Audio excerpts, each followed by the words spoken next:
नमस्कार दोस्तों, आज हम विष्णु प्रकाश पुंगलिया लिमिटेड का फंडामेंटल एनालिसिस करेंगे।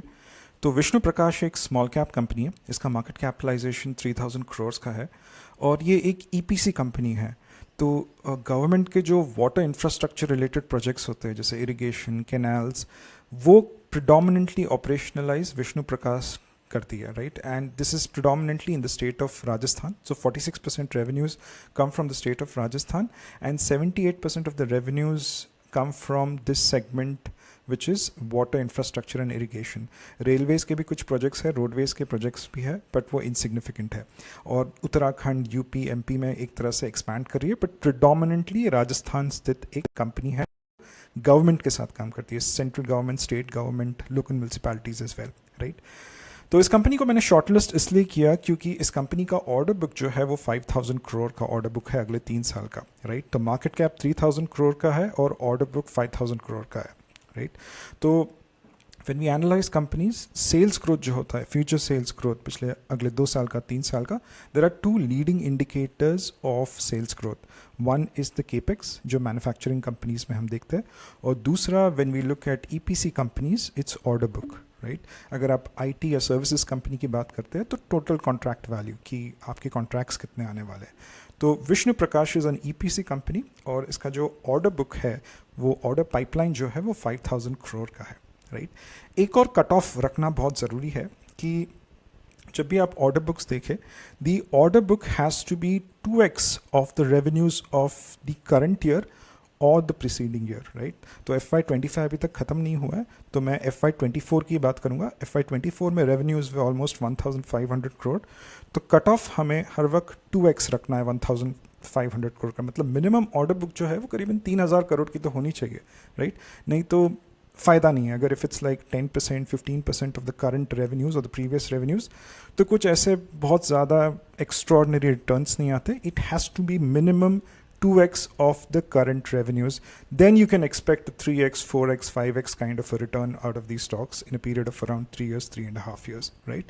तो इस कंपनी का जो रेवेन्यू है या इस कंपनी का जो ऑर्डर बुक है, it is 3.3x of the current revenues that this company has. तो मैंने यहाँ पे एक बेसिक मैथमेटिक्स किया है. तो करंट रेवेन्यूज जो है वो 1474 है, ये नंबर जो यहाँ पे है वो मैंने यहाँ पे लिख दिया है. करीबन 15 करोड़ का करंट रेवेन्यू है. इनका ऑर्डर बुक सितंबर 2024 में जो इन्होंने दिखाया था, इट वाज 5086 करोड़, 5000 करोड़ का ऑर्डर बुक है. The execution time is 36 months, अगले 3 साल में ये एग्जीक्यूट होगा. The net profit margin, the assumption which we have taken is it will be 8% because for the last 2 years the net profit margin has been 8%, right? तो आपका PAT रहेगा 406 crore. PAT कैसे मिला? 8% of the order book. Sales growth या sales है, revenues है, revenues का 8% जो है नेट प्रॉफिटेबिलिटी है, तो मुझे PAT जो है वो 406 करोड़ का मिला, राइट? टोटल शेयर्स जो है अज्यूम करके चलते हैं कि कोई डाइल्यूशन नहीं होगा, तो अभी जो टोटल शेयर्स है उतने ही लेते हैं. तो ये नंबर जो आपको दिख रहा है स्क्रीन पे, इसको मैंने यहाँ पे चिपका दिया है. एंड फिर उससे मैंने EPS कैलकुलेट किया. EPS is nothing but PAT divide by total shares. So the EPS is 32.7, right? Median जो है पिछले 5 साल का P वो 20 है. करंट 26 है, पर मैंने पिछले 5 साल का P लिया है 20, राइट? मुझे मार्केट कैप कैलकुलेट करना है. So market cap is 8137.6 crore. मुझे मार्केट कैप कैसे मिला? 20 मल्टीप्लाइड बाय PAT. तो PAT when multiplied by P gives us the market cap, right? Current market cap है क्या है? 3191. What is the increase in market cap? 2.5x का increase है, right?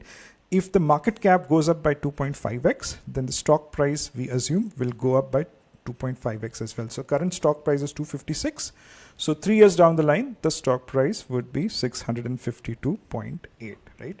तो ये मैंने basic mathematics किया है with a set of assumptions which I highlighted in asterisks, right? तो ये बात तो काफ़ी बढ़िया दिख रहा है कि अगले 3 साल में ये कंपनी 3x हो जाएगी. तो एक मल्टी बैगर है, but every multibagger, I mean, there is a cost to everything that you see, you know, the growth that company has. And उस cost की, या फिर we decided the pros of this company. Now let's look at the cons of the company as well, right?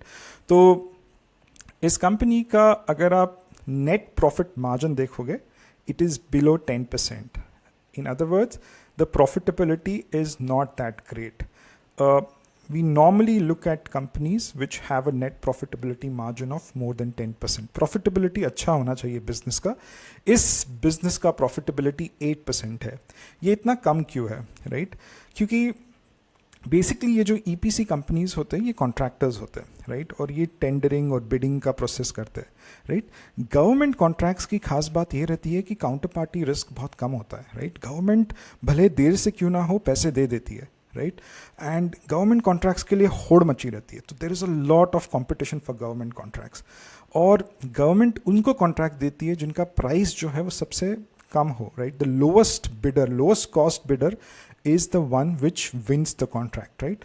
तो companies अपने operating costs को है या फिर जो बिड्स देते हैं वो बहुत कम से कम देते हैं और फिर अपना बैक एंड कैलकुलेशन करके अपने ऑपरेटिंग कॉस्ट कम करते हैं, राइट? तो इस बिजनेस में प्रॉफिटेबिलिटी बहुत कम होती है, राइट? क्योंकि बहुत कॉम्पिटिटिव मार्केट है. ये कॉन्ट्रैक्टर्स होते हैं, इनमें कोई डिफ्रेंसिएशन नहीं होता है. आपको कॉन्ट्रैक्ट मिलता है, आप एक टीम हायर करते हो, फिर उस टीम को एग्जीक्यूट करते हो. आपके पास मशीनरी ऑलरेडी होती है, सब कुछ आपने ऑलरेडी लीज पे लिया होता है. You just start executing those projects. आपको समझ होनी चाहिए बिडिंग किस तरह होता है. गवर्नमेंट्स में थोड़े कॉन्ट्रैक्ट्स लगते हैं, but what matters is the quote which you give which has to be the lowest to win the contracts, right? तो इस नेट प्रॉफिटेबिलिटी जो है इसका 8% है, बट अगर आप प्रीवियसली भी देखोगे ये 0% रह चुका है, 3% रह चुका है, राइट? मैंने अजम्पशन यहाँ पे जो ये मैथ्स किया है उसमें 8% लिया है, बट अगर मैं उसको 3% वहाँ पे लगा दूँ या फिर 0% भी लगा दूँ तो मेरा पूरा जो मैथ्स है, जो अगले 3 साल का मैंने स्टॉक प्राइस वहाँ पे दिखाया, वो पूरा गड़बड़ा जा सकता है, right? So net profitability of this business and especially in this company is something which needs to be looked at. Second thing, right? इनका अगर आप CFO to PAT ratio देखोगे, it's -0.7. मतलब कंपनी भले अपने P&L पे प्रॉफिट्स दिखा रही है, 313 करोड़ का प्रॉफिट है, बट कैश फ्लो नेगेटिव है, right?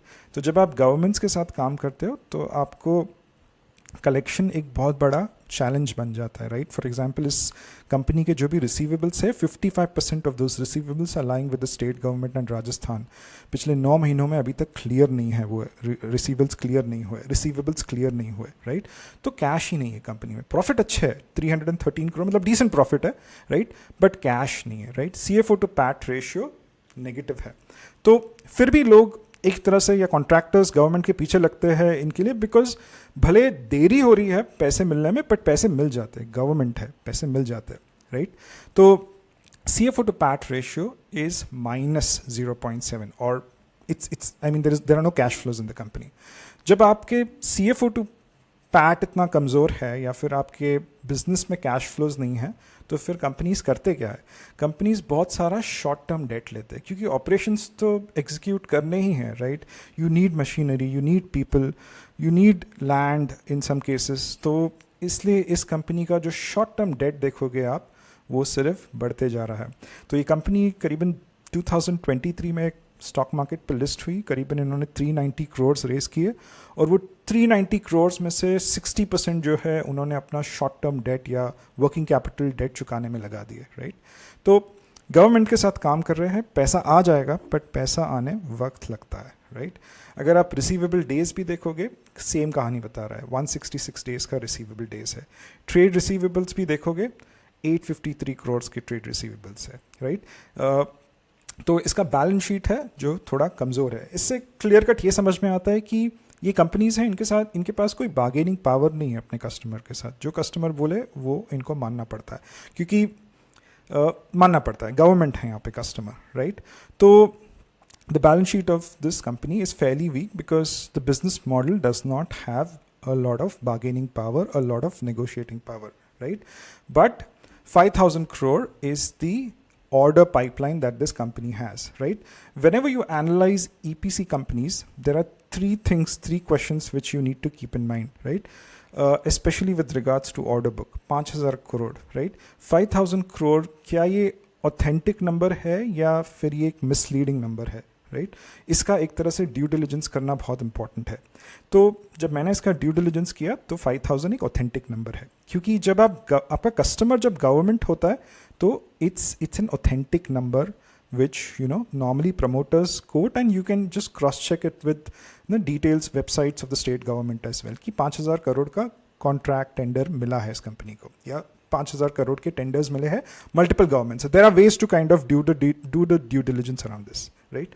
The second thing which you need to keep in mind is कि ये प्रोजेक्ट्स चल तो रहे हैं, बट इसमें से कितने प्रोजेक्ट्स डीले पे चल रहे हैं, कितना डीले हो रहा है. क्योंकि डीले होता है तो अर्निंग्स के ऊपर, सेल्स के ऊपर बहुत प्रभाव पड़ता है. जो लोन्स लिए जाते हैं उनका इंटरेस्ट रेट बढ़ता जाता है, तो बहुत सारा डीले की वजह से प्रॉब्लम होता है. तो इस कंपनी के जो टोटल प्रोजेक्ट्स है उसमें से 40% of the projects are getting delayed, right. तो ये एक तरह से एक रेड फ्लैग है इस कंपनी में, ठीक है. तीसरा क्वेश्चन, जब आप ईपीसी कंपनीज एनालाइज करोगे और आपको एक बड़ा ऑर्डर बुक दिखेगा, तो you need to ask is कि इनमें से कितने प्रोजेक्ट्स बहुत इंक्यूबेशन स्टेज पे, मतलब पिछले 6 महीने में या पिछले 3 महीने में मिले हैं, right. So the number of projects that this company has got which are in a very incubatory stage is around 30%. तो ये भी ध्यान रखना बहुत ज़रूरी है, right. So the 5,000 crore looks like a very handsome number. There is enough authenticity in this 5,000 crore कि government ने इनको contracts दिए and the company today, tomorrow, day after tomorrow अगले 3 साल में ये contracts execute करेगी. But बहुत important है जो project execution है, right. There is a project execution risk in EPC companies. Project execution risk वो होता है कि कितने projects delay चल रहे हैं और कितने projects एक तरह से बहुत नए अभी मिले हैं जो शायद leak out हो सकते, churn हो सकते, right. So project execution risk is needs to be monitored properly, right. तो ये कुछ चीज़ें हैं इस कंपनी के बारे में, राइट. एक ब्रीफ दे देता हूँ मैं, राइट.